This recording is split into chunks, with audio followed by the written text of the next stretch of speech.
இதழ் 23. மகி காணாமல் போனதை கேட்டு குடும்பமே அழுது கரைந்து கொண்டிருக்க அதில் 3 ஜீவன்கள் மட்டும் எனக்கு என்ன வந்தது என்பதை போல் நின்றிருந்தனர். அப்போது விடயமறிந்து பதறி எடுத்து ஓடி வந்தான் கதிர். அதுவரை எனக்கென்ன என எங்கோ பார்த்து கொண்டிருந்த பைரவி கதிரை கண்டதும் 1000 வாட்ஸ் பல்ப் எறிவதைப் போல் முகம் பிரகாசமானது. அவன் பதட்டத்தில் அங்கிருந்த யாரையும் கண்டு கொள்ளாமல் பூஜாவிடம் சென்று அவளிடம் சில விஷயங்களை கேட்டு தெரிந்து கொண்டவன் யாரையும் கவனிக்காமல் வெளியேறினான். கதிர் இது மகி விடயம் என்பதால் அவனே தனிப்பட்ட முறையில் இறங்கியிருந்தான் மகியை தேடும் பணியில். கதிர் தான் ஒருத்தி நிற்பதை கூட கண்டு கொள்ளவில்லையே என்ற கடுப்பில் இருந்த பைரவி அவள் எப்போதும் இங்கு வந்தால் தங்கும் அறைக்கு சென்றிருந்தாள். அதுவரை அர்ஜுன் அவன் அறையில் இருந்து கீழே நடப்பதையெல்லாம் கேட்டுக்கொண்டிருந்தவன் மர்மமாக புன்னகை சிந்தி ஃபார்மல் ஷர்ட் பேண்ட் அணிந்து டிப்டாப்பாக ஆணழகனாக கிளம்பியபடி இறங்கி வர அவனை பார்த்த கஜலட்சுமிக்கு முகத்தில் ஈ ஆடவில்லை. பின் இருக்காதா, அவர்கள் இங்கு வந்த நோக்கம் வேறு. ஆனால் அர்ஜுனை பார்த்த பிறகு இப்போதோ நிலைமை தலைகீழாக மாறிவிட்டதே கஜலட்சுமி மனதில். பங்கஜம் பாட்டியோ வாயில் 2 ஈ 4 கொசு போனது கூட தெரியாமல் அவரின் வயதை மறந்து அர்ஜுனை ஆவென பார்த்தார். யாரையும் கண்டு கொள்ளாதவன் வெளியே செல்ல போக அர்ஜுன் கண்ணா என மீனாட்சி தவிப்பாக அழைக்க அவரை நிதானமாக திரும்பி பார்த்த அர்ஜுன், மாம் வேலையா வெளியே போறேன், வந்துடுவேன். தாயிடம் மட்டும் எந்த ஒரு உணர்வையும் காட்டாது கூறியவன் வெளியேறியிருந்தான். கதிர் கோவிலில் உள்ளவர்களிடம் தன் விசாரணையை தொடர்ந்தான். முதலில் அர்ச்சகரிடம் விசாரித்தவன் பின் அங்கிருந்த ஒவ்வொருவராக விசாரித்துக் கொண்டிருக்கும் போது ஒருவன் தூணுக்கு பின் பதுங்கி பதுங்கி கதிரை பார்ப்பதை கண்டு கொண்டவன் தானே ரிங்டோனை ஆன் செய்து போன் எடுத்து காதில் வைத்து, சொல்லுங்க சரத், என்ன கிடைச்சிட்டாளா? நல்லதா போச்சு. கையில் சிக்கினவங்க எல்லாரையும் இழுத்துட்டு போய் லாக்அப்ல அடைச்சு வைங்க. நான் வந்து அவனுங்க முட்டியை உடைக்கிறேன். கடுங்கோபத்தில் பேசுவதை போல் பேச அதையெல்லாம் பதுங்கி இருந்தவன் கேட்டு தன் போனை எடுத்து யாருக்கோ அழைக்க போனை எதிர்முனையில் அட்டன் செய்து காதில் வைத்தவன், டேய் எதுக்குடா நேரங்காலம் தெரியாம போன் பண்ணி உயிரை வாங்குற என கோபமாக காய, அண்ணே அப்ப நீங்க யாரும் போலீஸ்கிட்ட மாட்டலையா? இவன் அப்பாவியாக கேட்க அதில் அந்த பக்கம் லைனில் இருந்தவனுக்கு கட்டுக்கடுங்கா கோபம் வர, டேய் லூசு பயலே, நாங்க வந்தேன்னு வை சமாதி கட்டிவிடுவேன் பார்த்துக்கோ. உன்கிட்ட நான் என்ன சொல்லிட்டு வந்தேன்? அங்க நிலவரம் எப்படி இருக்குன்னு பார்த்து எனக்கு தகவல் சொல்ல சொன்னேன்ல, அதை மட்டும் செய்யி. தேவையில்லாம எந்த வேலையாவது பார்த்த உன்னை கொன்னு புதைச்சு விடுவேன் என்றவன் போனை அணைத்துவிட இவன் தலையை பீத்து கொண்டு நின்றான். அவன் எதிர்பாரா நேரம் பார்த்து கதிர் தோரணையாக அவன் முன் வந்து சாவகாசமாக வேட்டியை மடித்து கட்டியபடி நிற்க கதிர் இப்படி திடீர் என்று எதிரில் வந்து நிற்பான் என்று தெரியாதவன் பயத்தில் திருட்டு மொழி முழித்து வியர்த்து விறுவிறுத்து அங்கிருந்து ஓடப்போனவனின் காலில் சட்டென தன் காலை விட்டு கதிர் தடுக்க அதில் நிலை தடுமாறி பொத்தென குப்பிர அடுத்து கீழே விழ அவன் பின்னிருந்து சட்டையை பிடித்து தூக்கிய கதிர், சொல்லு, மகிய யாருக்கு கடத்தினது? இப்ப யாருக்கு ஃபோன் பண்ணி பேசின? கதிர் காட்டமாக கேட்க, அண்ணன் எனக்கு ஒன்றும் தெரியாதுண்ணே, என்னை விட்டுருங்க என அவன் கெஞ்ச, இது சரி வராது என்று நினைத்த கதிர் முட்டியை மடக்கி ஓங்கியவன் வயிற்றில் முட்ட வழியில் கண்மொழி பிதுங்கி போனது. சொல்லு, எவன்டா என் மகியை கடத்தினது? இம்முறை வானமே இடிந்து விழும் அளவுக்கு குரல் உயர்த்தி கத்த சப்த நாடியும் அடங்கியது அவனுக்கு. அண்ண எனக்கு சத்தியமா தெரியாது என்றவனின் அலறல் சத்தம் இப்போது காதை கிழித்தது. ஒரு கையை வெறிக்கொண்டு உடைத்திருந்தான் கதிர். இப்ப சொல்ல போறியா இல்லையா என்றவனின் பொறுமை இப்போதோ காற்றில் பறந்திருந்தது. இதற்கு மேலும் வழி பொறுக்க முடியாதவன், அண்ண சொல்லிடுறேன என்றவன் அவனுக்கு தெரிந்தவரை சொல்ல அதில் வெறியாகியவன் மேலும் அவனை அடி வெளுத்துவிட்டு அவனின் போனையும் எடுத்துக்கொண்டு கிளம்பியிருந்தான் மகி இருக்கும் இடம் நோக்கி. இங்கு இலை, நீ என்ன கடத்திட்டு வந்தது மட்டும் என் மாமாக்கு தெரிஞ்சது உன்னைய ஒன்னும் இல்லாம ஆக்கிவிடும். மரியாதையா என்னைய இப்படியே என் கை கட்ட அவுத்து விட்டுட்டு ஓடிடு. நான் உன்னை என் மாமா கிட்ட காட்டி கொடுக்காம விட்டு போடுறேன். இல்லைன்னு வை, உன்னை உள்ள தூக்கி போட்டுட்டு நீ காலத்துக்கும் வெளிவர முடியாதபடி பண்ணிவிடும். மகி தன்னை கடத்தி வர சொன்னவனை கோப விழிகளோடு எச்சரிக்கை செய்ய அதில் சத்தமாக அவன் சிரிக்க பைத்தியமாயிவன் என்பது போல் மகி அவனை பார்க்க, என்னடி உன் மாமனை வச்சு என்னையவே மிரட்டி இங்கிருந்து நீ போயிடலான்னு நினைக்கிறியா ஜில்லு? மகியின் கண்ணு பற்றி அவன் மிதப்பாக கேட்க, சேரில் அமர வைத்து அவளின் கைகளை சேரோடு கட்டி வைத்திருக்க தலையை ஆட்டி, சி கையிடுறா பொறுக்கி பயலே திட்டிக்கொண்டே தன் எதிர்ப்பை காட்ட, இங்க பாரு ஜில்லு, நானும் உனக்கு மாமந்தேன், அது உனக்கு ஏன் புரிய மாட்டேங்குது? இனிமே அந்த கதிரு கார்த்தி பயலில் மாமா மாமான்னு சொல்லாத, மீறி சொன்னேன்னு வையி. மீறி சொன்னா என்னடா பண்ணுவ? மகி திமிராக மொழிய அதில் சினம் ஏறியது ராசத்துறைக்கு. இந்த ராசத்துறை என்பவன்தான் அன்றொரு நாள் அனைவரும் வயலுக்கு குளிக்க செல்லும் போது மகியை வழிமறித்து பேசிய கவிதாவின் தம்பியாவான். மகியிடம் கோவிலில் காதலை உரைத்தவனும் இவனே. சரி உடு ஜில்லு, நீ இப்ப எவ்வளவு வேணாலும் அவனை மாமான்னு சொல்லு, ஆனா உன் கழுத்துல நான் தாலி கட்டின அடுத்த நொடியிலிருந்து நீ எனக்கு மட்டும்தான் சொந்தம். உன் வாயிலிருந்து என்ன மட்டும்தான் மாமான்னு கூப்பிடணும், புரியுதா? ராசத்துறை நாக்கை மடித்து கத்த அதிர்ந்து விழுத்தவள், டேய் என்னடா லூசு மாதிரி உளறிட்டு கிடக்க, தடிமாடு, மரியாதையா என்னை விட்டுடுடா.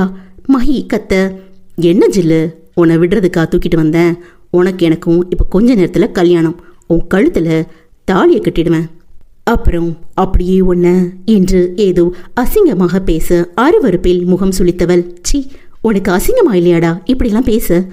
பண காசுக்காக ஒருத்திய ஏமாத்தி அவ கழுத்துல தாலியை கட்டி கொன்னு போட்ட கொலகார மூதேவி நீதானே? உனக்கு நான் கேக்குதாடா குடிகார பயலே? மகி ஆத்திரத்தில் கத்த, உன்னை பார்த்த பிறகு கட்டினவன் கூட பார்க்காம நீ எனக்கு வேணும்னு தான் அவளை கொன்ன. உன்னை அடையிறதுக்காகத்தான் இன்னும் எத்தனை பேரை வேணாலும் கொல்ல தயாரா இருக்கேன் ஜில்லு. அது கதிரா இருந்தாலும் சரி, வேற எவனா இருந்தாலும் சரி என்றவனின் குரல் அந்த இடத்தையே அதிர செய்ய, அடே நல்ல நேரம் ஆரம்பிக்க உன்னை எம்பிட்டு நேரண்டா இருக்கு, ஜில்லு ரொம்ப சூடா இருக்கு, சீக்கிரம் அது கழுத்துல தாலியை கட்டி அணைச்சு கூல் பண்ணணும் என அங்கிருந்த ஆட்களிடம் கேட்க, அண்ணே நல்ல நேரம் ஆரம்பிச்சிருச்சு, நீயே தாலியை கட்டு என்று அதில் ஒருவன் சொல்ல, சட்டை பாக்கெட்டில் இருந்த மஞ்சள் கயிறை கையில் எடுத்தவன் அதன் இரு முனைகளையும் 2 கைகளால் பிடித்துக்கொண்டு மகியின் கழுத்துக்கு நேராக கொண்டு சென்று, பரவாயில்ல மங்களகரமான மஞ்ச பட்டு புடவல அம்சமா இருக்க ஜில்லு என்றவன் அதுவரை இருந்த தைரியம் மொத்தமும் வழிந்ததை போல் உணர்ந்த மகிக்கு கண்களை மூட அர்ஜுன் பேசியதெல்லாம் காட்சியாக கண்முன் தோன்ற கண்ணிலிருந்து நிற்காமல் நீர் திரள, இங்கே பாரு, நான் என் அத்தானத்தை விரும்புறேன், என் கழுத்துல தாலின்னு ஒன்று ஏறுனா அது அவருடைய கையால தான், மரியாதையா சொல்றேன் விட்டுடு கத்தி சொல்ல, அதிக வேண்டி புதுசா அத்தான் சொத்தான்னு கதை விடுற, மரியாதையா வாயை மூடிக்கிட்டு நான் கட்டுற தாலியை ஏத்துக்கிட்டு என் கூட வந்து எனக்கு பிடிச்ச மாதிரி வாழு, இல்லைன்னு வையி உன் குடும்பத்தையே ஒன்னு இல்லாம ஆக்கிவிடுவேன் சொல்லிக்கொண்டே மகி கழுத்துக்கு மிக அருகில் தாலியுடன் நெருங்கி இருந்தான். வேண்டாம் மரியாதையா தள்ளிப்போ, அப்படி உன் கையால தாலி கட்டினா நான் உயிரோடையே இருக்க மாட்டேன். கண்ணீர் வழிய சொன்னவளின் முகம் பயத்தில் வெளிரி போய் அர்ஜுனின் நினைவலைகள் மட்டுமே அவள் எண்ணங்களில் சூறாவளியாய் சுழன்று கொண்டிருந்தது. அப்போ உயிரோட இருக்க போறதுலேன்னு முடிவாகி போச்சு, அதனால ஒரு நாளாவது என் கூட இருந்துட்டு செத்துப்போ. மனசாட்சி இல்லாத மிருகமாக சத்தமாக சிரிப்புடன் சொல்லி மகி கழுத்தில் தாலியை வைத்து முடிச்சிட போக சுவற்றில் தூக்கி எரியப்பட்டிருந்தான் ராசதுரை. கண்களை மூடி கண்ணீரில் கரைந்து கொண்டிருந்த மகி அதிர்ச்சியில் மயங்கி சரிய குரு ஓடி சென்று மகியின் கட்டுக்களை அவிழ்த்துவிட்டு அவள் முகத்தில் தண்ணீர் தெளிக்க கண் விழுத்து பார்த்த மகி அண்ணா என குருவை கட்டிக்கொண்டு அழுது தீர்த்தாள். டேய் எம்பிட்டு தைரியம் இருந்தா எங்க வீட்டு பிள்ளையை கடத்தி தூக்கிட்டு வந்து தாலி கட்ட பாப்ப என்ற காதலின் குரல் ஊர் எல்லையில் இருந்து அந்த பழைய சினிமா கோட்டையை தாண்டி எதிரொலிக்க ரௌத்திரமாக ராசத்துறையின் முன்னால் போய் நின்றான்.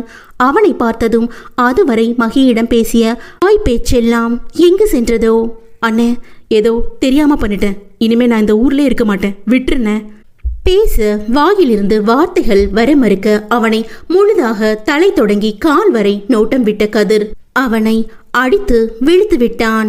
அவன் உடல் எங்கும் சதை தாறுமாறாக கண்டமேனிக்கு பீந்து செங்குருதி வந்த வண்ணம் இருக்க அவனுடன் இருந்த 5 ஆட்களுக்கும் அதே நிலைதான். அப்போது அங்கு வந்த காவலர்கள் அனைவரையும் குண்டுகட்டாக ஜீப்பில் ஏற்றிய போலீசாரிடம், இவனுங்க மேல வழிப்பறி, திருட்டு, கொலை, கொள்ளை இப்படி என்னென்ன கேஸ் எல்லாம் போட முடியுமோ எல்லாத்தையும் போட்டு உள்ள தூக்கி போடுங்க. அடுத்து என்ன பண்ணணும்னு நான் சொல்றேன். தப்பி தவறி கூட எங்க வீட்டு பொண்ணு பேரு வெளியே வரக்கூடாது.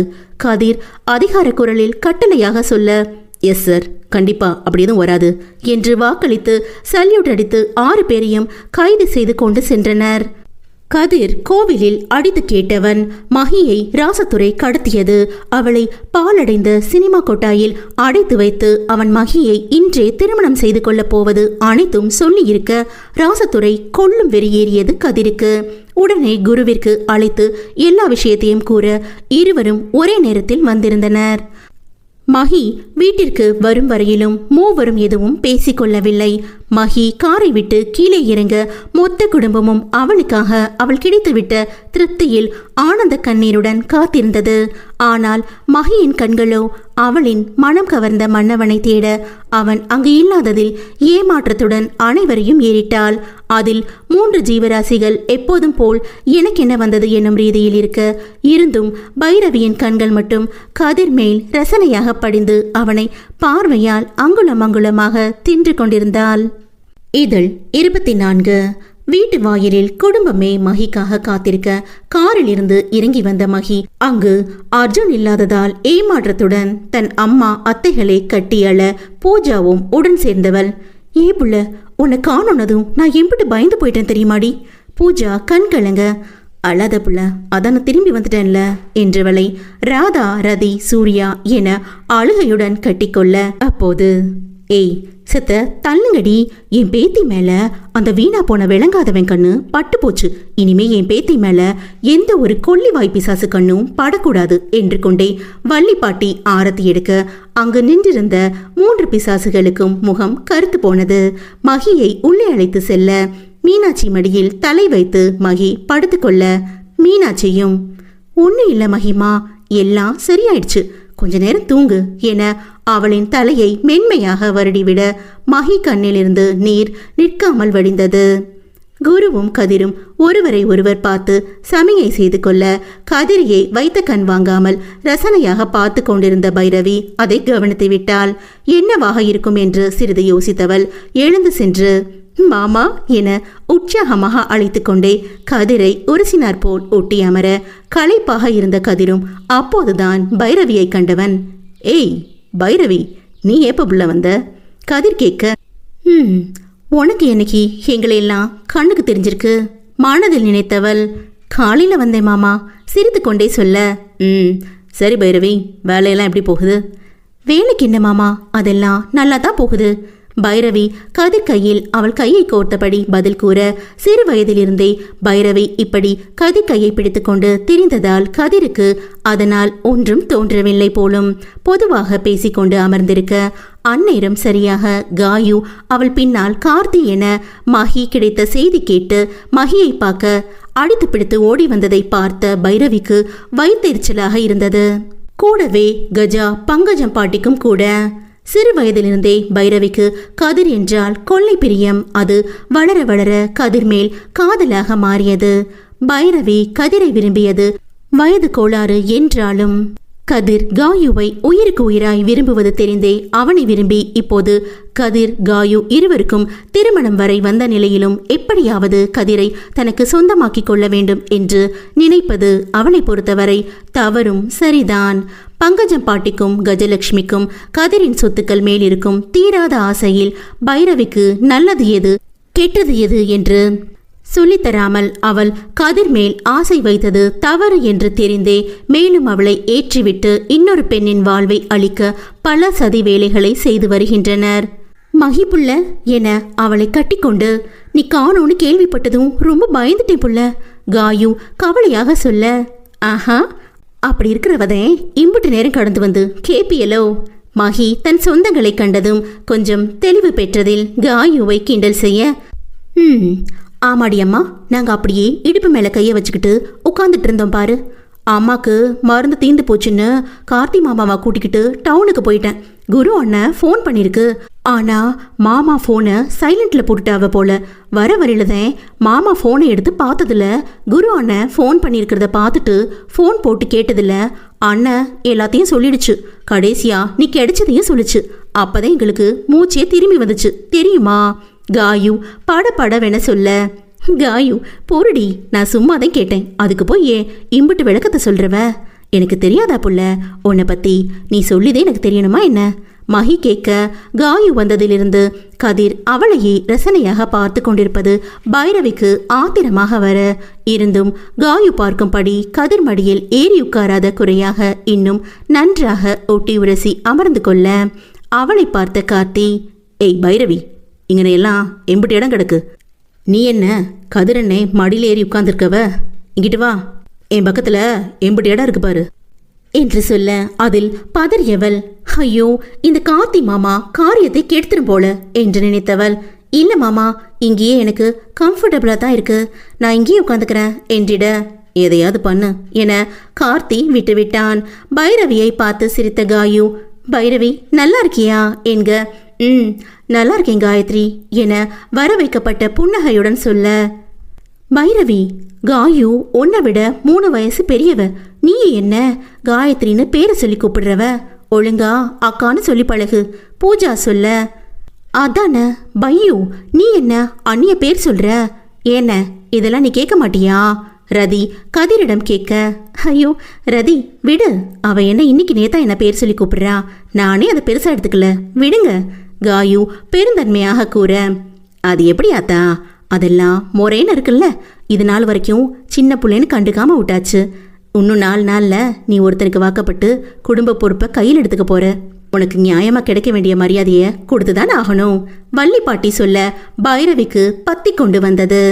எதையும் வெளிக்காட்டி கொள்ளாமல் அமர்ந்திருக்க, விடு பாட்டி, சின்ன பிள்ளை தானே, எல்லாம் போக போக சரியாயிடும் கதிர் சொல்ல, ஆமா ஆம்பளையாலும் பொண்டாட்டியும் ஒரே மாதிரி சொல்லி சமாளிச்சு புடுவியலே வள்ளி பாட்டி சொல்லி சிரிக்க, கதிர் நமட்டு சிரிப்போடு காயுவை பார்த்து அப்படியா என்பது போல் கண்களால் சமிங்கை செய்ய, அதில் வெக்கம் கொண்டு காயு குனிந்து கொள்ள பைரவி பொறாமையில் வெந்து கொண்டிருந்தாள். அதே நேரம் கதிருக்கு ஒரு மெசேஜ் வர அதை எடுத்து பார்த்த கதிர், அம்மா எனக்கு கொஞ்சம் வெளியே வேலை இருக்கு, நான் கிளம்புறேன் என்று கதிர் காயுவை பார்த்து கொண்டே சொல்ல, அடே கதிரு, நான் இந்த பக்கம் இருக்கேன்டா கற்பகம் சொல்ல, அதில் அனைவரும் கதிரை பார்த்து சிரிக்க, அதில் கற்பகம் புறம் திரும்பி அசடு வழிய, ஓ எங்க இருக்கீங்களா அம்மா, நான் கவனிக்கல என்க, அது சரி, உன் கவனம் எங்க இருந்துச்சுன்னு எனக்கு தான் தெரியுமே, நீ பார்த்து கிளம்புறாசா கற்பகம் சொல்ல, அதில் கதிருக்கே வெக்கமெல்லாம் வந்துவிட தலையை கோதிக்கொண்டு மீண்டும் குருவை ஒரு பார்வை பார்த்து செல்ல போக, ஏன்பா கதிரு செத்த நில்லு.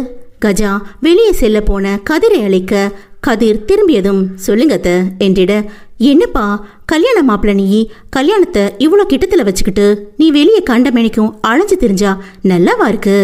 மகியை கண்டுபிடித்து கூட்டி வந்த எதிர்ச்சலை மறைத்து கொண்டு கேட்க, வேலை இருக்கத்த, அதான் போயிட்டு வேலை முடிஞ்சதும் பொழுதுக்குள்ள வந்துடுவேன் கதிர் எடுத்து சொல்ல, இல்லை கதிரு, நீ என்ன சொன்னாலும் இப்படி இந்த நேரத்துல வெளியே போறது சரியில்லை. கஜா ஏதோ சொல்ல வர அதற்குள் கதிருக்கு அழைப்புக்கு மேல் அழைப்பு வந்து கொண்டே இருக்க, அத்த முக்கியமான போன் வருது, நான் வந்து பேசுறேன் என்றவன் கஜாவின் பதிலை எதிர்பாராமல் அவசரமாக வெளியே செல்ல, சரியான அதே நேரம் அர்ஜுன் விசில் அடித்தபடி ஸ்டைலாக காரை விட்டு இறங்கி நடந்து வர அவனை பார்த்த கதிர், அர்ஜுன் நில்லு என அழுத்தமாக அதே சமயம் அதிகாரமாக சொல்ல, அர்ஜுன் அன்றொரு நாள் கதிரை முகத்தில் அடித்தார் போன்று பேசிய பிறகு இன்றுதான் கதிர் அர்ஜுனை அழைக்கிறான்.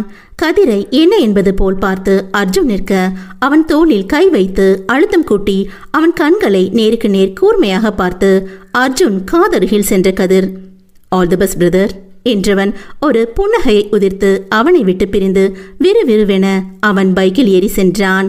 போகும் கதிரை பார்த்து மெலிதாக சிரித்த அர்ஜுன் வீட்டினுள் வர, அதுவரை மகி எல்லோரிடமும் சிரித்து பேசி கலகலத்திருந்தவள் அர்ஜுனை கண்டதும் அவள் மனதிற்குள் சூறாவளி சுழற்றியடிக்க, கண்கள் படபடக்க ஏதோ உணர்வுகளில் சிக்கி தவித்தவள், அத்தான் என அவள் அடிமனது கூக்குரலிட்டு கத்தியது.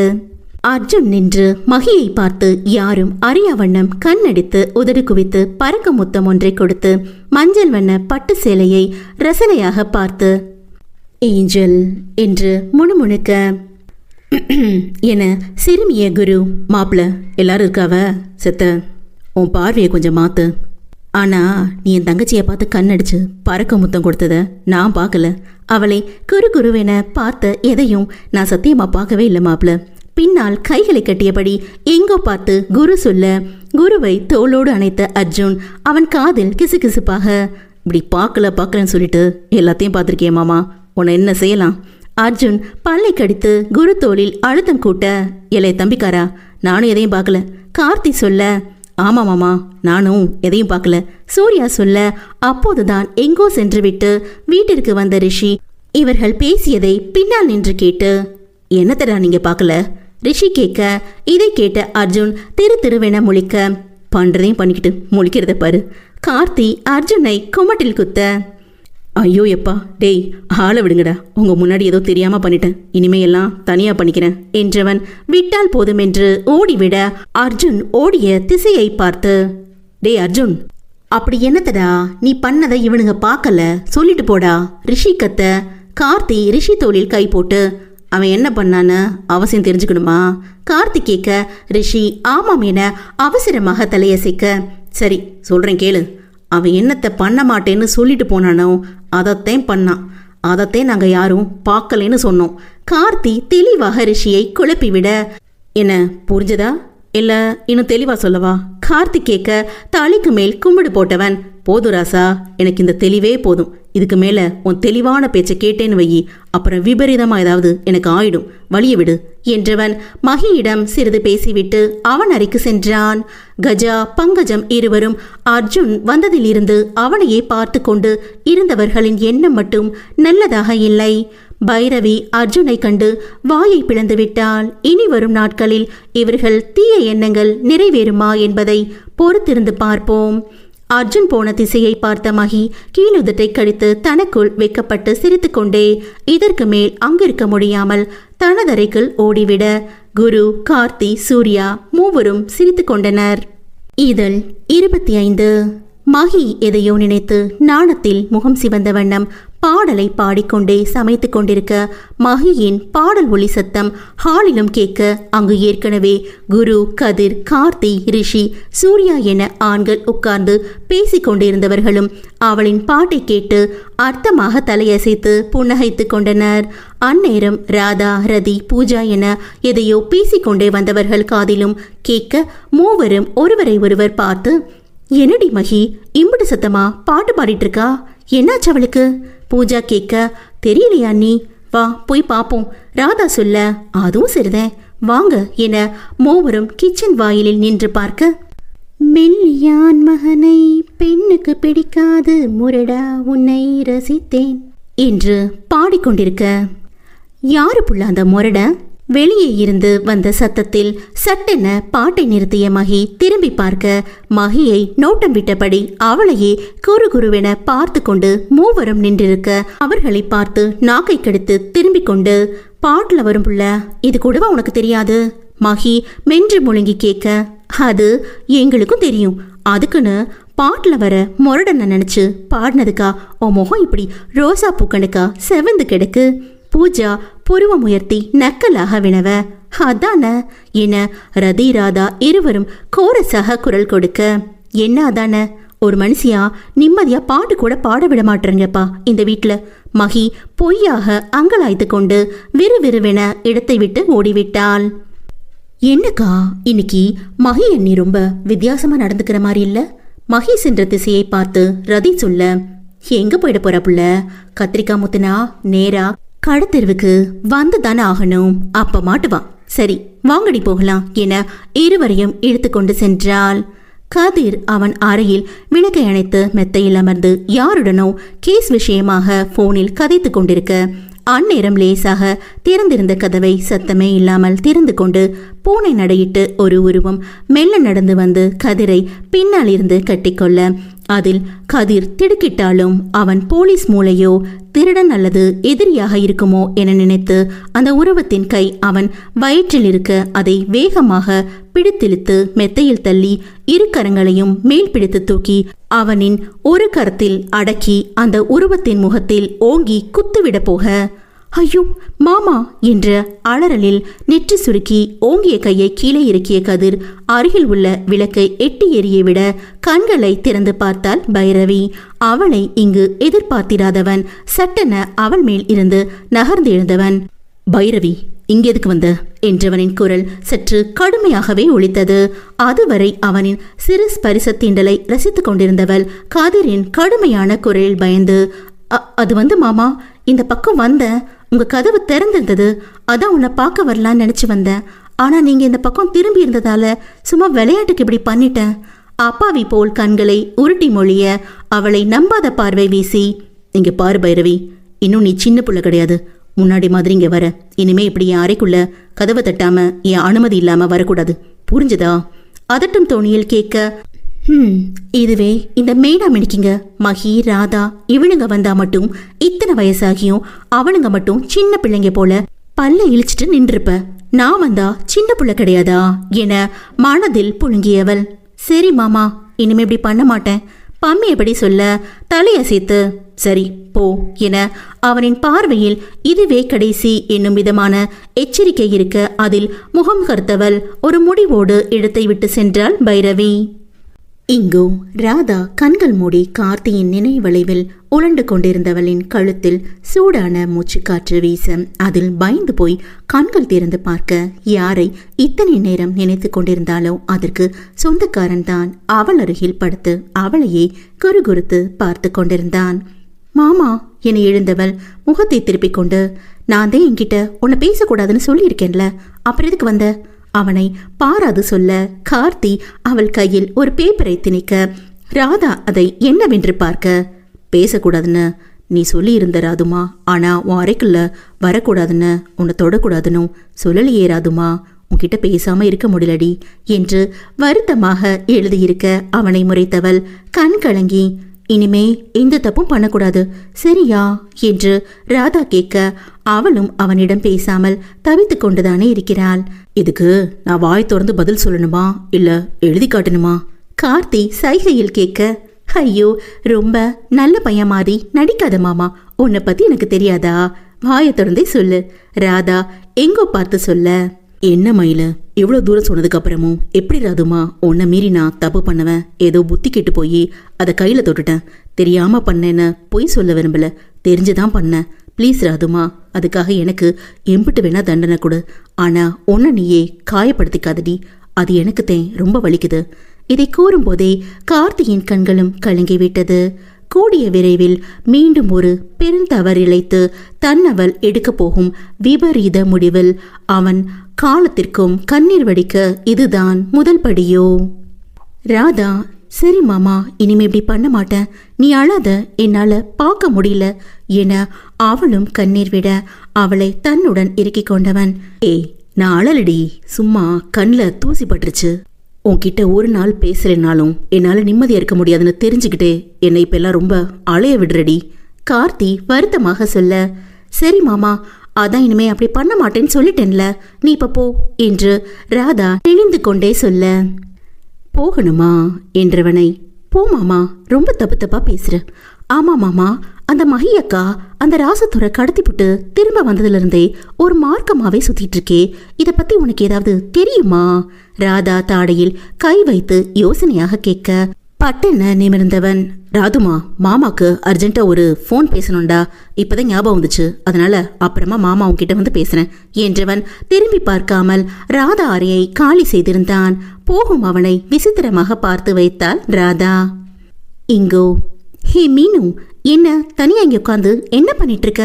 கேட்டுக்கொண்டே துள்ளலாக மகி மீனாட்சியின் அறைக்குள் வர புத்தகத்தை புரட்டி கொண்டிருந்தவர் நிமிர்ந்து பார்த்து, மகி கண்ணு வா வா. மீனாட்சி முகம் மலர அழைக்க, இந்தா மீனு பால் என அவள் கையில் அவருக்காக கொண்டு வந்த பாலை கொடுக்க அதை வாங்கியவர், நீ குடிச்சிட்டியா மகி? மீனாட்சி கேட்க, எல்லாம் ஆச்சு மீனு. ஆமா, நீ ஏன் கீழே வராம இங்க நான் உள்ளவே தனியா உட்காந்துருக்க? சும்மாத்தே மகி, கொஞ்ச நேரம் இருந்துட்டு வரலான்னு பார்த்தேன். ஆமா, அதென்ன கையில துணியெல்லாம் கொண்டு வந்திருக்க? மீனாட்சி மகி கையில் இருந்த அவளின் உடையை பார்த்து கேட்க, ஓ இதுவா மீனு, என் அறையில பாத்ரூம்ல தண்ணி வரல, அம்மா அறைக்கு போய் பார்த்தா அங்கேயும் வரல, சரி அங்கதான் வரலையேன்னு ராதாரதி அறைக்கு போனா கதவை தாள் போட்டுட்டு 2 பேரும் நல்லா இழுத்து போர்த்திட்டு தூங்குற அழுக போல. பூஜை அறையில அண்ணா இருக்கு, அங்க போனா நாகரிகமா இருக்காதுல்ல, அதான் இனிமே வேற யார் அறைக்கும் போய் பார்த்து வீணா பல்பு வாங்குறத விட நேரா ஓ அறைக்கே வந்துடலான்னு அப்படியே உனக்கு கையோட பாலையும் எடுத்துட்டு வந்துட்டேன் என்றவள் அவள் கையில் வைத்திருந்த பாலை கொடுக்க அதை வாங்கியவர், சரி நீ போய் குளிச்சுட்டு வா என்க. சரி மீனு, பாலை மிச்சம் வைக்காம கொடுக்கணும் சரியா என்றவள் குளியல் அறைக்கு சென்றாள். அர்ஜுன் அவன் அறையில் லேப்டாப்பில் ஏதோ வேலை பார்த்து கொண்டிருக்க அவன் போனுக்கு ஒரு அழைப்பு வர அந்த எண்ணை பார்க்காமல் வேலையில் கவனம் வைத்து கொண்டே அட்டன் செய்து காதில் வைக்க, என்ன அர்ஜுன், என்ன ஒரே நாள்ல ஒன்றும் இல்லாமல் ஆக்கிடுறதா நினப்பில் ரொம்ப ஆணவத்தில் இருக்கியா? அந்த பக்கம் பல்லை கடித்து உருமுவது அர்ஜுனுக்கு தெளிவாகவே கேட்க போனை காதில் இருந்து எடுத்து என்னை ஒரு முறை பார்த்த அர்ஜுன் நக்கலாக சிரித்து, அப்படியே வச்சுக்கோ ஏன் ரகுவேந்தன், நல்லா யோசிச்சு பாரு. நானா உன்கிட்ட போட்டி போட்டு ஒன்றும் பண்ணலையே. நீயா தானே வந்து சும்மா இருந்தவனை சொரிஞ்சு விட்டுட்டு என்கிட்ட தலையை கொடுத்த. அதான் தலையை மட்டும் எதுக்கு தூக்கணும், மொத்தமாக உன் சாம்ராஜ்யத்தையே தூக்கிடலான்னு ஒட்டு மொத்தமாக தூக்கிட்டேன். அர்ஜுன் கூலாக சொல்ல அந்த பக்கம் பேசிய ரகுவேந்தனுக்கு அர்ஜுனை கொள்ளும் வெறியானது. ரகுவேந்தன் என்பவன் அர்ஜுன் நடத்தி வரும் ஹோட்டல்களுக்கு போட்டியாக இருக்கும் பிளசன்ட் ஆஃப் ஹோட்டல் என பெயர் போன ஹோட்டல்களின் எம்டி ஆவான். தொழில் வட்டாரத்தில் அர்ஜுனின் அசுர வளர்ச்சி பிடிக்காத ரகுவேந்தன் அர்ஜுனை மொத்தமாக கொல்ல நேரம் பார்த்து காத்திருந்தான். அர்ஜுன் பெங்களூரில் இருந்தவரை ரகுவால் பல சதி வேலைகள் செய்தும் அர்ஜுனை சிறிதும் அசைத்து பார்க்க முடியாமல் அவன் எடுக்கும் முயற்சிகள் அனைத்தும் தோல்வியையே தழுவ மேலும் வெறியாகி நேரம் பார்த்து காத்திருந்தான். அர்ஜுனும் ரகு தனக்கெதிராக பல சதி வேலைகள் செய்வது தெரிந்தாலும் கண்டும் காணாதுமாய் ரகுவிற்கு நிறைய வாய்ப்புகள் வழங்கி கொண்டு வந்தவன். சரியாக அவன் பெங்களூரில் இல்லை எனவும் குறிஞ்சிப்பட்டிக்கு வந்திருக்கும் விஷயம் ரகுவிற்கு சென்றடைய இதுதான் சரியான நேரம் அர்ஜுனை வீழ்த்த என நினைத்து அர்ஜுன் நடத்தி வரும் சக்கரவர்த்தி ப்ளூமிங் பெட் அண்ட் பிரேக்ஃபாஸ்ட் ஹோட்டலில் அந்நேரம் வளர்ந்து வரும் ஒரு சிறிய நடிகை ஷூட்டிங்காக அங்கு ரூம் எடுத்து தங்கியிருக்க அந்த வாய்ப்பை சரியாக பயன்படுத்திய ரகு நரியாக திட்டம் தீட்டி யாருக்கும் சந்தேகம் வராத வகையில் ஆல் செட்டப் எல்லாம் பலமாக தயார் செய்து அந்த நடிகை இருக்கும் ரூமுக்கு வந்து கழுத்தை அறுத்து கொலை செய்து வைத்திருந்தான்.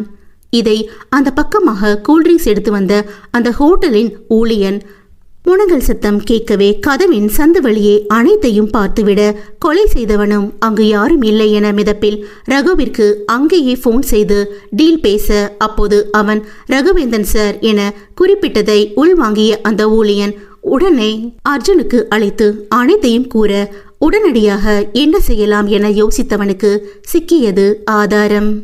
இதழ் 26. அர்ஜுனை தொழிலில் இருந்து மொத்தமாக சரிக்கவே ரகு அர்ஜுனின் ஹோட்டலில் தங்கியிருந்த நடிகையை கொலை செய்து அர்ஜுனை சர்ச்சையில் சிக்க வைத்து அவன் பெயரையும் அவனின் ஹோட்டலின் பெயரையும் கெடுக்க திட்டம் தீட்டி இப்படி ஒரு செயலை செய்து அவனை அவன் அழிவுக்கு வழிவகுத்து கொண்டான். அர்ஜுன் இது போன்று ஏதாவது தன் எதிரிகளால் நடக்கும் என யூகமாக தெரிந்தே முன்கூட்டியே அங்கிருக்கும் முக்கிய அறைகளில் ஹாலில் மட்டும் சிறிய மைக்குகளை செட் செய்து வைத்திருந்தான். அப்படி செய்வது ஹோட்டல்ல நம்பி வரும் வாடிக்கையாளருக்கும் சட்டத்திற்கும் புறம்பான செயல் என்றாலும் கூட அர்ஜுன் இதுவரை மற்றவர்களின் அந்தரங்கத்தை ஒட்டு கேட்கும் கேடுகெட்ட எண்ணத்தில் எல்லாம் அப்படி செய்யவில்லை. இப்படி ஏதாவது கொள்ளை ஏதாவது நிகழ நேரிட்டால் அந்நேரத்தை குறிப்பிட்டு அப்போது கொலையாளியின் நோக்கத்தை கண்டுபிடிக்கவே இப்படி யாருக்கும் தெரியாமல் அவன் மட்டுமே கேட்கும் விதமாக இம்மாதிரி செய்து வைத்திருந்தான். இது ஒரு வகையில் சுயநலமாக அவன் எதிலும் மாட்டிக்கொள்ளாமல் எதிரிகளின் சதி திட்டத்தில் இருந்து எளிதாக தப்பிக்க நேர்ந்தாலும் கொலையாளிகளுக்கு தண்டனை வாங்கி கொடுத்து பாதிக்கப்பட்டவர்களுக்கு ஒரு நியாயம் வரும் வரை விடாமல் துணை நிற்பான். உடனடியாக அங்கு வந்த ஊழியன் குறிப்பிட்ட நேரத்தில் இருந்த ரெக்கார்டை கேட்டவன் தன் போலீஸ் நண்பனுக்கு போன் செய்து அனைத்தும் கூறி என் பெயரும் என் ரிசல்ட் பேரும் வெளிவரக்கூடாது என கட்டளையிட்டு அந்த ரெக்கார்டை அனுப்பி வைத்தவன் உடனடியாக அர்ஜுனை ஜெயித்து விட்டோம் என்ற மிதப்பில் உல்லாசமாக குடிபோதையில் இருந்த ரகுவிற்கு பெரிய ஆப்பை வைத்தான். பணத்திற்கு வேலை செய்யும் அழகான பெண்ணை அவனிடம் அனுப்பிய அர்ஜுன் இன்னும் பல திட்டங்களை தீட்டி அமைதி காத்தான். அந்த பெண்ணை பார்த்ததும் போதையில் இருந்தவன் அப்படியே அறைக்குள் சென்று தன் சந்தோஷத்தை வெளிப்படுத்தி அவளுடன் ஒன்றாக அடுத்த நொடி கதவை திறந்து கொண்டு போலீஸ் வர அதை எதிர்பாராதவன் காச் மூச்சென்று கத்த ஆரம்பிக்க அந்த பெண் ஒரு மூலையில் தலையில் அடித்து கொண்டு என்னையும ஹாரஸ் பண்ணிட்டான் என கத்தி ஆர்ப்பாட்டம் செய்ய அதை கேட்டு ஒன்றும் புரியாமல் ரகு குழம்பி போயிருக்க, அதே நேரம் அவன் ஹோட்டலில் வேலை பார்க்கும் சில பெண்களும் வந்து, சார் எங்களையும் இவனுக்கு கீழே வேலை பார்க்குறோன்னு ஏழை பொண்ணுங்க தானேன்னு இலக்காரமாக நினச்சி பல தடவை எங்ககிட்ட தப்பாக நடக்க முயற்சி பண்ணியிருக்காரு. அவனுக்கு பேச வாய்ப்பே அளிக்காமல் அரசு செய்து கூட்டி சென்று கோர்ட்டில் நிறுத்தினர். பெண்களுக்கு பாதுகாப்பு இல்லாத ஹோட்டலை நடத்தக்கூடாது என கோர்ட்டும் ஆர்டர் கொடுத்து மூட சொல்லியும், ரகுவால் பெண்களுக்கு செய்த கொடுமையும் கொலை குத்தமும் என பல வழக்குகள் போட்டு சிறையில் அடைக்க உத்தரவு பிறப்பித்தது. 4-5 நாள் சிறையில் இருந்தவன் அவன் பணபலத்தை காட்டி பல தில்லாலங்கடி வேலைகளை பார்த்து வெளியே வந்து விட்டான். அர்ஜுனை பழிவாங்கும் வெறியோடு. ஆனால் அவனால் என்ன செய்தும் மூடிய ஹோட்டலை மறுபடியும் திறக்க முடியாமல் போனது. ரகு எப்போது அர்ஜுன் வழியில் குறுக்கிட்டானோ அப்போது அவனை பற்றிய முழு தகவல்களையும் சேகரித்து வைத்திருந்தான், சரியான நேரம் பார்த்து. இது இந்த நடிகையின் கொலை வழக்கில் உதவியாக இருந்தது. இறந்து போன அந்த நடிகையின் குடும்பத்திற்கு அர்ஜுன் அவனால் முடிந்த உதவியை செய்து நேரில் சென்று ஆறுதல் கூறி வந்துவிட்டான். இப்போது, அர்ஜுன் நீ ஜெயிச்சிட்டன, ரொம்ப ஆடாத, நான் உன்னை சும்மா விட மாட்டேன். ரகு ஃபோனில் கத்த என சலித்து, திருந்த மாட்டியாடா நீ, உனக்கு தான் எந்த வேலையும் இல்லைன்னு வீணா எனக்கு ஃபோன் போட்டு கத்துற. பட் நான் அப்படி இல்லை, எனக்கு நிறைய வேலை இருக்கு, உன்கிட்ட வெட்டியா பேச எனக்கு நேரம் இல்லை என்றவன் அலட்சியமாக அழைப்பை துண்டித்து விட்டான். அந்த பக்கமோ அர்ஜுனை கொல்லும் வெறியில் இனி கிடைக்கும் வாய்ப்பை தவறவிடக்கூடாது என உக்கிரமாக காத்திருக்கிறான் ரகுவேந்தன். வேலைகளை முடித்த அர்ஜுன் மீனாட்சியிடம் பேசி வெகு நாள் ஆனதை போல் உணர்ந்து, ஏனோ இப்போது தாயை காண வேண்டும் என்று தோன்ற, சரி அவர் அறைக்கு சென்று பார்க்கலாம் என நினைத்து லேப்டாப்பை மூடி வைத்து சோம்பல் முறித்து கொண்டே அவன் அறையில் இருந்து வெளியேறி மீனாட்சியின் அறைக்கு எப்போதும் போல் அனுமதி வாங்காமல் வந்து தாயை தேட, அவரோ மகி கொடுத்த பாலை பருகியவர் டம்ளரை கீழே சென்று வைத்துவிட்டு வரலாம் என செல்ல, அங்கே அவரின் கோஷ்டியர்கள் அமர்ந்து கதைத்து கொண்டிருக்க இவரையும் சேர்த்தே அமர வைத்து கொண்டனர். மீனாட்சியும் அதில் ஐக்கியமாகிவிட மகி அவர் அறையில் இருப்பதை மறந்து போனார். அவர் அறையில் இல்லாததில் சரி அப்புறம் வந்து பார்த்துக்கலாம் என நினைத்து வாசல் வரை வர, அப்போது கேட்ட சத்தத்தில் அவன் கால்கள் அப்படியே நின்றது. மீனு சீக்கிரம் இங்க வா என்ற மகியின் அலறல் சத்தம்தான் அது. இது ஏஞ்சல் குரல் மாதிரி இருக்கு, அதுவும் பாத்ரூம்ல இருந்து. என்னவா இருக்கும்? அர்ஜுன் நினைத்து கொண்டிருக்க மீண்டும் மீனு மீனு சீக்கிரம் வா என அவள் கத்துவதில் அர்ஜுன் பதறி வேக எட்டுகளில் குளியலறை கதவை திறந்து கொண்டு உள்ளே சென்று பார்க்க அதிர்ந்து போனான் ஆடவன். கதவு திறந்த ஓசையில் மீனாட்சிதான் வந்துள்ளார் என நினைத்த மகி, மீனு இங்கே தானே இருந்த, எம்பிட்டு நேரமா உன்னை கூப்பிடுது, என்ன பண்ணிட்டு இருந்த என்றவள், சரி சரி என்னை முத தூக்கிவிடு. மகி பாவமாக கண்களை மூடி ஒரு கையால் மூடிய கண்ணை கசக்கி கொண்டே கை நீட்டி சொல்ல, அவளை இவ்வளவு கிட்டத்தில், அதுவும் வெறும் உள்பாவாடையை மட்டும் நெஞ்சு வரை கட்டிக்கொண்டு தலையில் இருந்து ஈரம் சொட்ட மொத்தமாக நனைந்து கழுத்து கை என ஆங்காங்கே சோப்பு நுரையுடன் அவளை கண்டவனுக்கு கண்களும் சேர்ந்தே மின்னியது. ஐயோ மீனு என்ன பண்ற, தூக்கு. புரியுது நீ என்ன நினைக்கிறேன்னு, நான் ஒன்னும் வேணும்னே விழல. முகத்துல சோப்பு போட்டுட்டே பாட்டு பாடிட்டு இருந்தனா ஒரு சுத்தன பாரு, கீழே இருந்த நுரையில தெரியாம காலை வச்சு வலிக்கி விழுந்துட்டேன். அப்படியே சோப்பு கண்ணுக்குள்ளேயும் போயிடுச்சு, கண்ணை வேற துறக்க முடியல. விழுந்ததுல இடுப்பும் பிடிச்சுக்குச்சு, எழவும் முடியல. மகி பாவமாக சொல்லி ஐயோ அம்மா என அவள் இடையில் கை வைத்து கொண்டு வழியில் கத்த, இதை கேட்ட அர்ஜுனுக்கு சிரிப்பு வந்தாலும் அவளின் சிறு சிறு செய்கையும் ரசித்து கொண்டே இருந்தவன் அவளின் வழியை உணர்ந்து ஷவரை திறக்க அதிலிருந்து மழை என சில்லென்ற தண்ணீர் அதன் நேராக விழுந்திருந்த மகி மேல் கொட்டியது. அதில் பயந்தவள், மீனு என்ன பண்ற? நான் முன்னவே குளிச்சிட்டேன், நீ என்னைய இன்னும் சின்ன பொண்ணாவே நினைச்சு குளிக்க வைக்கிற பாரு. மகி கண்மூடி தன் முத்து பற்களை காட்டி சிரித்து கொண்டே சொல்ல, அதில் மொத்தமாக விழுந்து விட்டான் ஆடவன். நானும் வளர்ந்துட்டேன் மீனும், இப்ப கல்யாணம் வச்சா கூட 10 புள்ள கூட அசராம பெத்து போடுவேன். மகி சிரித்து கொண்டே சொல்ல, அடி பாவி, மனுஷன் இருக்கிற நிலைமை புரியாம இவ வேற பிள்ளை வரைக்கும் போறாளே என்று நொந்து கொண்டவன் அவள் முகம் பார்த்து, நான் இன்று தடுமாறினேன், நிழல் தொட வேர்த்து உயிர் கொண்ட சிலையாகிறேன். இதுவரை பார்த்த பெண்ணில் உனை போல என யாருமே அழகாலே கொன்று தின்று உயிர் மீட்டு தரவில்லையே. ஆடவனின் இதழ் தந்த ஸ்பரிசத்தில் கண்களை பட்டென திறந்து பார்த்த மகி அவன் செய்து கொண்டிருக்கும் வேளையில் அதிர்ச்சியாகி போனாள். அதுவரையில் மீனாட்சிதான் என நினைத்து கொண்டிருந்தவளுக்கு அர்ஜுன் அவன் கரம் கொண்டு அவளின் கன்னம் தீண்டியதில் ஏதோ ஒன்று அவளுள் தோன்ற, ஆமா, நீங்க இங்க என்ன பண்றீங்க? நான் அத்தையை தானே கூப்பிட்டேன். ஓ, நீ அத்தையை கூப்பிட்டியா? நீ அத்தான்னு கூப்பிட்டுதான் நினச்சி வந்தேன். சரி, இன்னும் ஏன் நிற்கிறீங்க? இங்கிருந்து போங்க. இடுப்பு பிடிச்சிருக்கு. அது உனக்கு கீழே விழுந்ததுல இடுப்பு பிடிச்சிக்குச்சுல்ல என்றவன் அவள் சுதாரிப்பதற்குள் அவளின் இதழையும் அவன் இதழால் தீண்டிவிட்டிருந்தான். பட்டென அவனை தள்ளியவனின் கண்கள் எரிய அதை பொருட்படுத்தாமல் கைகளை மார்புக்கு குறுக்காக மறைத்து கொண்டு திரும்பிய மகிக்கு கோபம் வருவதற்கு பதில் அவள் முகம் நாணம் கொண்டு இரத்த சிவப்பாக சிவந்து போனது. அத்தியாயம் 27. அர்ஜுனை தள்ளிவிட்டு கைகளை மார்புக்கு குறுக்காக கட்டிக்கொண்டு திரும்பி நின்ற மகி அர்ஜுன் மேல் கோபம் கொள்ள முடியாமல் ஆடவன் தந்த மெல்லிய இதழ் தீண்டலில் மேனி சிலிர்த்து அவள் முகத்தில் படர்ந்த வெக்கத்தை மறைக்க முடியாமல் போனது.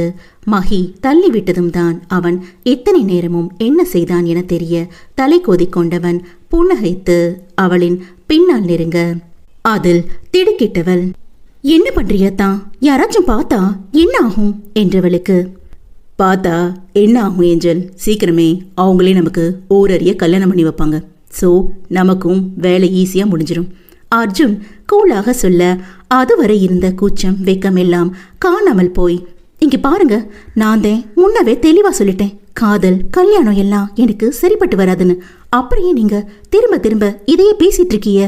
உங்களுக்கு ஏத்த மாதிரி ஒரு பொண்ணை பார்த்து கட்டிக்கிட்டு சந்தோஷமா இருங்க, என்ன விட்டுருங்க. மகி கோபமாக மொழிய அவள் பேசியதை கேட்டு நக்கலாக சிரித்த அர்ஜுன் எதுவும் பேசாமல் அவளை நெருங்கி அவள் கைப்பிடித்து தன் தாய் மூட்டு வலிக்கு தேய்க்கும் மருந்தை அவள் கைக்குள் வைத்து அவள் முகம் பார்க்க, ஓ இதுதானா என்று அவன் முகம் பார்க்க, ஆமா, நீ என்ன நினைச்ச? அர்ஜுன் தாடையை கையால் நீவியவாறு குறும்பாக கேட்க அதில் உள்ளுக்குள் வெக்கம் பூத்தாலும், நான் ஒண்ணு நினைக்கலையே, நீங்க தான் ஏதோ தப்பா பண்ணிட்டு இப்ப சமாளிக்கிறிய. வார்த்தை தடுமாறி சொல்ல, சரி இப்போ நீங்க வெளியே போங்க, இனிமே என்ன நானே பார்த்துக்குவேன் என்றவளுக்கு இத்தனை நேரம் அவனிடம் அவளின் இடுப்பு வலியை வெளிக்காட்டாது சாதாரணமாக பேசிக் கொண்டிருந்தாலும் அவ்வப்போது அவள் முகம் வலியில் சுணங்குவதை அர்ஜுன் கண்டு கொண்டுதான் இருந்தான்.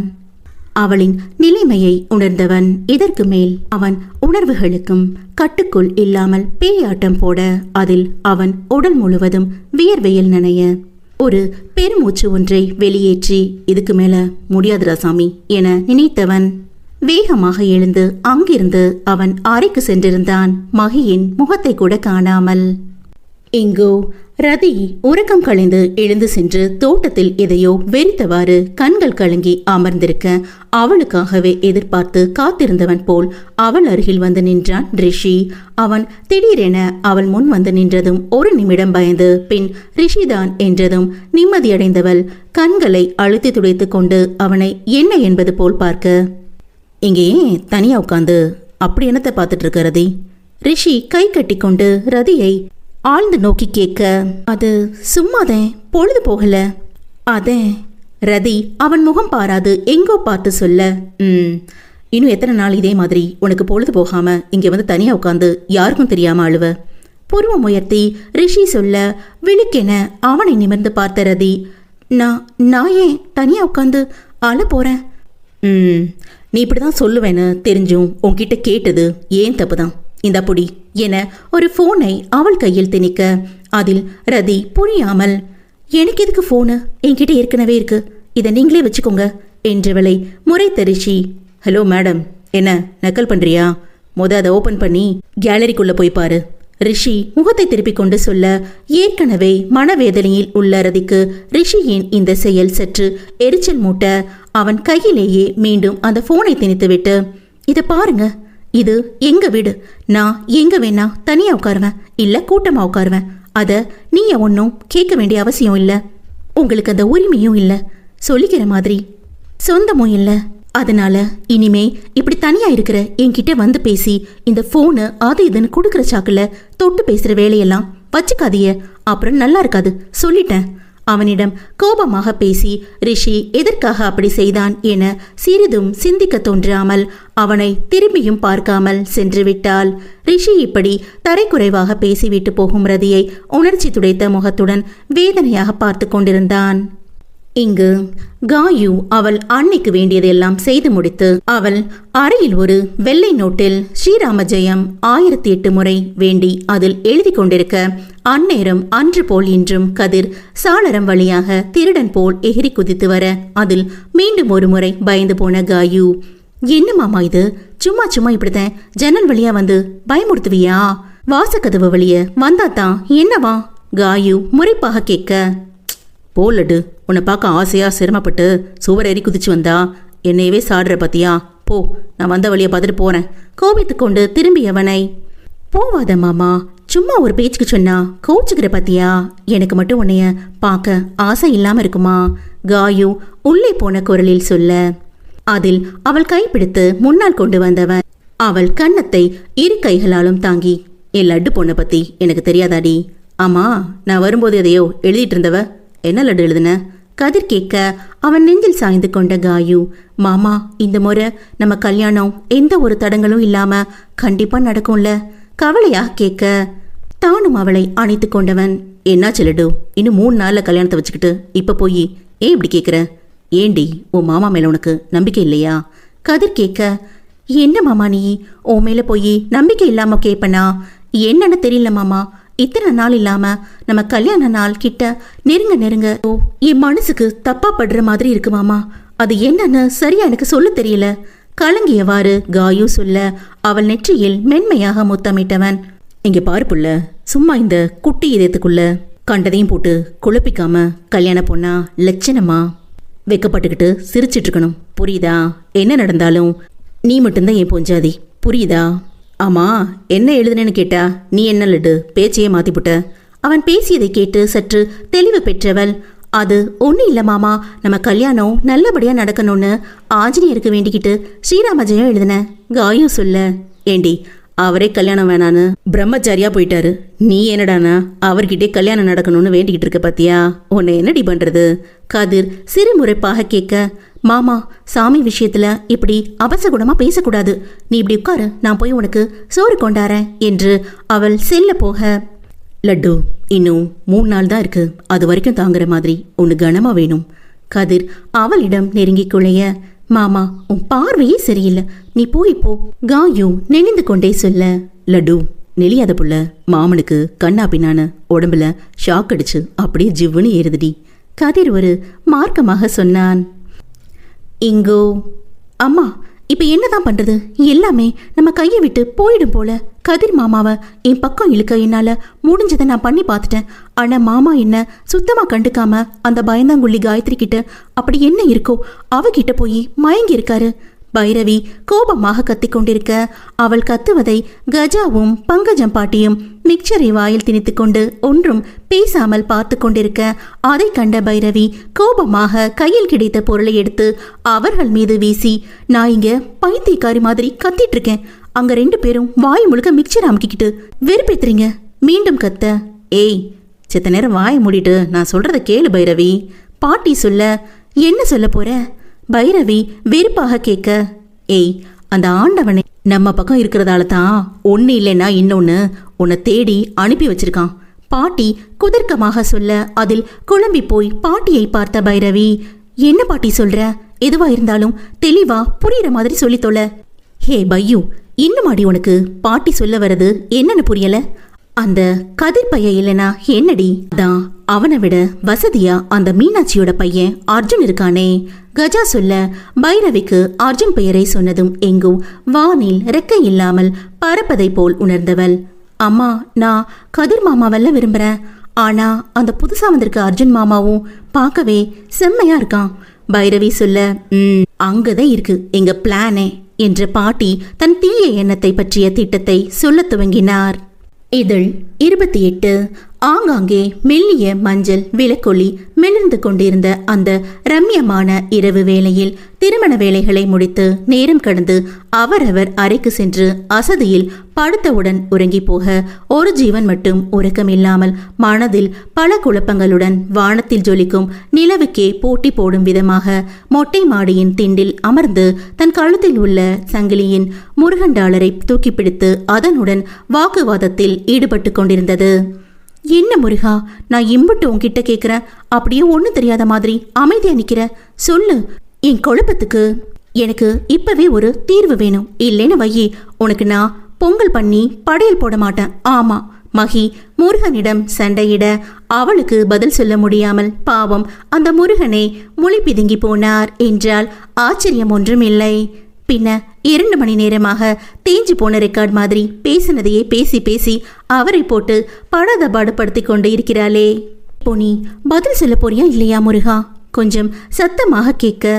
உனக்கான பதில் என்கிட்ட இருக்கும்போது அந்த முருகனை எப்படி ஏஞ்சல் என்ன மீறி உனக்கு பதில் சொல்ல முடியும் என்று கம்பீரமான குரலில் கேட்டுக்கொண்டே ஸ்டைலாக சிகரெட்டை புகைத்தபடி அர்ஜுன் நடந்து வர அவனை இந்நேரத்தில் அதுவும் கையில் சிகரெட்டுடன் இங்கு எதிர்பார்க்காதவள் அவளையும் மீறி அவன் நடந்து வரும் அழகை சில நொடிகள் ரசித்து பார்த்தவள் உடனே சுதாரித்து அவனையும் அவன் கையில் இருந்த சிகரெட்டையும் முறைத்துவிட்டு அங்கிருந்து செல்ல போக அவள் எண்ணம் புரிந்தவன் புகைத்து கொண்டிருந்த சிகரெட் துண்டை கீழே போட்டு காலால் நசுக்கி பட்டன 2 அடி முன்னால் நடந்து சென்று மகியின் கைப்பிடித்து இழுக்க அவள் இழுத்த வேகத்தில் தண்டவாளத்தில் வேகமாக செல்லும் ரயில் தடக் தடக் என்னும் சத்தம் போட்டு ஓடுவதை போல் பாவையின் இதயமும் ஆணவனின் ஸ்பரிசத்தில் வேகமாக அடித்துக்கொண்டு இமைகள் படபடக்க நிமிர்ந்து ஆடவனை காண இதற்காகவே காத்திருந்தவன் போல குறும்பாக 2 புருவங்கள் உயர்த்தி அவளை பார்த்து கண்ணடிக்க அதில் இத்தனை நேரம் முறைப்பாக இருந்தவள் அர்ஜுன் கண்ணடித்ததும் தானாக அவள் முகத்தில் வெக்கப்பூ சூடிக்கொள்ள அதை அவனிடம் மறைக்க முடியாமல் தோற்றவளாக எங்கோ பார்த்தபடி கையை விடுங்கத்தான், யாராவது பார்த்தா என்ன நினைப்பாங்க? அவளுக்கே கேட்காத மெல்லிய குரலில் அவனிடம் இருந்து விலக முயற்சித்து நெளிந்து கொண்டே மகி சொல்ல, என்ன நினைப்பாங்க ஏஞ்சல்? ரம்யமாக இருளில் தனிமையில் ஏகாந்த நடுஜாம குளிர்காற்றையும் மீறி அவள் அவனின் வெப்பம் படிந்த உஷ்ணமான மூச்சுக்காற்று பெண் அவளின் செவியில் பட்டு கழுத்தில் உரச அதில் மங்கையின் உடலோ குளிர் சாதன பெட்டியில் வைத்ததை போல் சில்லிட்டு மேனி சிலிர்த்து உறைந்து போனது. என்ன ஏஞ்சல், நான் கேட்டதுக்கு பதிலே இல்லையே. மார்பின் மேல் தலை வைத்து சாய்ந்தவளின் சூடான கண்ணீர் அவன் அணிந்திருந்த சட்டையை தாண்டி ஆடவனின் முரட்டு தேகத்தை நினைக்க அது அவன் தேகத்தை அடையும் போது சூடு தணிந்து சில்லென்று ஆகியிருக்க அந்த உணர்வில் அவள் அழுவது அவனுக்கு நன்றாக உணர்த்திவிட மகியின் மதிமுகத்தை அவன் 2 கரம் கொண்டு தாங்கி நிமிர்த்தி அவளின் பிறை நெற்றியில் அழுத்தமாக முத்தமிட இன்னும் நன்றாக அவன் சட்டையை இறுக பிடித்து கொண்டு பயமா இருக்கத்தா என்றவளின் கண்ணீர் மேலும் பெருக்கெடுக்க அவள் கண்ணீரை துடைத்து விட்டவன், நீங்க பாரு ஏஞ்சல், நான் உனக்கு தேவையான பதிலையும் முன்னாடியே சொல்லிட்டேன். சும்மா சும்மா உனக்கு என்னால சொல்லி புரிய வைக்க முடியாது. நான் சொன்னதுதான், அதை யார் நினைச்சாலும் மாற்ற முடியாது. இனிமே பயம் அது இதுன்னு சொன்ன நான் மனுஷனா இருக்க மாட்டேன்டி என்றவனின் கோபம் கலந்த சீற்றமான குரலில் மகியின் இதயம் 1 நிமிடம் நின்று துடித்தது. எதுவும் பேசாமல் பாவமாக அவன் முகத்தை மகி பார்க்க அதில் சற்று ஆசுவாசம் அடைந்தவன் அவள் முகத்தை குறும்பாக பார்த்து, ஆமா ஏஞ்சல், நான் வரும்போது நீ முருகன் கிட்ட ஏதோ சண்டை போட்டிருந்தியே, அதுக்கு நான் பதில் சொல்லட்டுமா? அர்ஜுன் அவள் கண்ணம் பற்றி கேட்க அவன் கேட்ட விதத்தில் அழுகை நின்று வெக்கம் வந்து வேண்டாம் என்பது போல் இடவளமாக மெல்ல தலையாட்ட அவள் செய்கையில் தானும் சிரித்தவன் அவள் நெற்றியோடு நெற்றி முட்டி அவள் கண் பார்த்து, ஏஞ்சல், அவள் வாயிலிருந்து அதற்கான பதிலை எதிர்பார்த்து ஆவலாக கேட்க அவன் அப்படி கேட்டதும் அவள் முகம் சிவந்து போக அதை கண்டவன் அவள் முகத்தை உயர்த்தி அவன் முகம் காண செய்து, பதில் சொல்லு ஏஞ்சல் என்று அர்ஜுன் மெல்லிய குரலில் கேட்க, ஏனா இக்குழப்பத்துக்கான பதில் நீங்க தான். எனக்கு இதுவரை இருந்த குழப்பம் மனக்கவலை எல்லாம் தீந்து போச்சு என்றவளின் பேச்சில் நிம்மதியுற்றவன், அப்படியா ஏஞ்சல் என கேட்டுக்கொண்டே அவளின் இதழ்களை நோக்கி குனிய அவனை சட்டென தள்ளிவிட்டவள் வேகமாக அங்கு நிற்காமல் தன் பாவாடையை தூக்கி பிடித்துக்கொண்டு கொலுசொலி அதிர ஓடியிருந்தாள். அன்றோ அர்ஜுன் அங்கிருந்து சென்றதும் கூட அவன் கொடுத்த அதிர்ச்சி வைத்தியத்திலிருந்து வெளிவராது மகி இருக்க, ஏய் மகி என்ற காட்டு கத்தலில் பேய் அறிந்ததைப் போல் திரு திருவென முழித்துக்கொண்டு அருகில் இருந்த மீனாட்சியை பாவமாக பார்த்தாள். என்ன மகி, நான் வந்து 10 நிமிஷமா உன்னை கூட்டிட்டு இருக்கேன், நீ என்னடானா குளிச்சுட்டு இப்படி அரையும் குறையுமா வந்து கண்ணை திறந்துக்கிட்டே தூங்கிட்டு இருக்க? மீனாட்சி கேட்க அதில் மீண்டும் அதற்கு என்ன பதில் சொல்வது என்று தெரியாமல் திரு திருவென முழித்த மகி, எல்லாம் இந்த அத்தானால வந்தது என்று அவனை மனதில் வருத்து கொண்டே பாத்ரூமில் வழுக்கி விழுந்ததாகவும் அதனால் இடுப்பு வலி வந்து தாங்க முடியாமல் அப்படியே வந்து படுத்து விட்டதாகவும் பாதி உண்மையும் மீதி பொய்யும் கலந்து சொல்ல அதில் பதறிய மீனாட்சி மகி ஆடைகளை அணிந்து கொண்ட பிறகு அவர் கையால் அவளுக்கு தைலம் தேய்த்து சுடுநீரில் துணியை நனைத்து ஒத்தரம் கொடுத்து உறங்க வைத்துவிட்டு சென்றார். நடுஜாமத்தில் மனதில் உள்ள குழப்பமும் தீர்ந்தபாடு இல்லாமல் முருகனிடம் வாக்குவாதம் செய்தது எல்லாம் அதன் பிறகுதான் அத்தனையும் நடந்தது. அர்ஜுன் மொட்டை மாடிக்கு வரும் முன், முருகா, என் அத்தான் எனக்கு ரொம்ப பிடிச்சிருக்கு, ஆனா உனக்கு தான் தெரியுமே என்னோட நிலைமை இப்படி இருக்குன்னு. எனக்கு பயமா இருக்கு முருகா, எங்க பாதிலேயே என் அத்தானை விட்டுட்டு பிரிஞ்சிருவேனோன்னு. அதனால நீயே எனக்கு பதில் சொல்லு, நான் என் அத்தான் கூட கடைசி வர நிம்மதியா சந்தோஷமா வாழ முடியுமா என்று முருகனிடம் கேட்டு சண்டையிட்டு கொண்டிருந்தாள். இதற்கான பதிலை அர்ஜுன் மகிக்கு எப்போதோ கொடுத்திருந்தான். அது என்ன பதில் என்று பொறுமையாகத்தான் தெரியும்.